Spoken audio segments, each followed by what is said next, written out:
You might notice a set change, but that's because of the wind. We're kind of stuck at home, and this looks cool, doesn't it?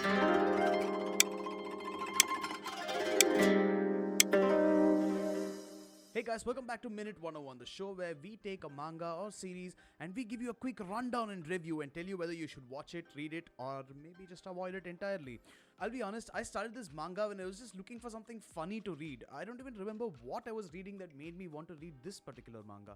But I found it online and I was expecting something decent, and Sid stopped reading after a few chapters, but Audi and I binge read the whole thing. It's hilarious, it's actually hilarious. Anyway, it might not be for everyone though, so we'd like to tell you a little bit about it. The story follows Iori Kitahara, an innocent boy whose family owns a Japanese resort and they want to pass it on to their son, but he wants none of that. He chooses to go live with his uncle instead and study mechanical engineering in Izu University. He's also excited to meet his cousins, not related by blood. This is important for the story later, over there, but unfortunately for him, the first time he sees his cousin Chisa is when she's changing out of a diving suit, and they don't even realize that they're cousins, so it's kind of awkward. He goes over to the diving shop that his uncle owns, and he soon realizes that life is never going to be the same as he is introduced to everybody in the shop. The first thing they do is force him to drink. Like, a college student drinking alcohol? Jokes aside though, this is kind of a rite of passage for these guys, and they challenge him to drink and outlast them in a drinking competition. These are actually his seniors from the same college. Anyway, he challenges them, he drinks, and for some reason ends up naked, and that is when Chisa enters the shop, excited to meet her cousin, and sees him drunk and naked. She gets disgusted with him and she says, I never thought you'd actually grow up to be this stupid, and just tries to want to do nothing with him. But that's not how the story goes later, is it? Like, Chisa and Iori have a thing going, but let's talk about Nanaka, Iori's other cousin, not related by blood. Now, Nanaka has a very weird thing for Chisa, like an obsessive kind of thing, like will kill anyone who tries to hit on her kind of obsessiveness.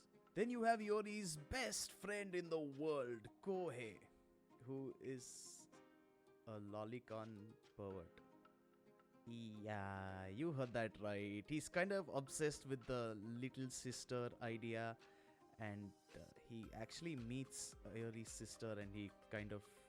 Okay, that gets a little weird. But just a note, Weeb 101 does not actually support lolicon ideas. It's just that we realize it's a manga, and we realize that the character himself is shamed a lot for it, so he knows it's bad. Kohei and Iori were not really good friends at the start. They actually seemed to want nothing to do with each other. But through a twist of fate, Iori tricks him into joining the diving club's drinking for the night, and Kohei, having no idea what was going to happen, joins him, tries to escape, but gets caught in the drinking and the dancing and the nakedness all over again. And while it seems like he doesn't want to do it, he actually comes by pretty often for these parties and is also tricked very easily, because Iori just tells him, hey, your favorite idol's going to be there, do you want to come meet her? And Kohei just falls for it every single time. Much like the average lolicon otaku, though, he does not care about what others think of him.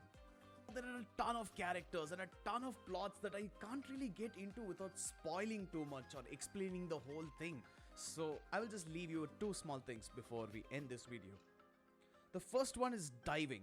Now, I know that the manga might be about drinking, it might be about partying, but there is a lot of diving and the art is beautiful.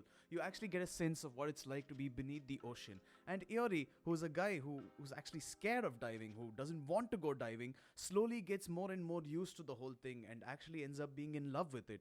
Going out of the country to go on a dive, for example. Now, the second is actually two things. One is absinthe. Now, absinthe is apparently 96% alcohol, and it's clear, so this is the drink of choice for Iori and his friends. Except they don't call it absinthe because no, that's too obvious, so they call it water. Whenever you have a glass of liquid that is clear, it's called water. And obviously, the only way to test if it's actually water is to set it on fire and see if it burns up. They have a skit in the manga where they pretend to be a cooking show and they actually use 96% alcohol instead of water, and they end up burning everything to a crisp. Finally, oolong tea. Now, I can't tell you too much about oolong tea. I would like you to find out about that yourself. You know I was drinking it before starting this episode, and please let us know in the comments down below if you know what oolong tea is. I'm just gonna say that it's a very important and integral part of the story, and it is amazing. So, Grand Blue, read or not, Weeb 101 says read! That's it for this episode of Minute 101. Let us know your thoughts down in the comments below, especially about oolong tea. Anyway, like, share, follow, and we shall see you next week for another anime recommendation.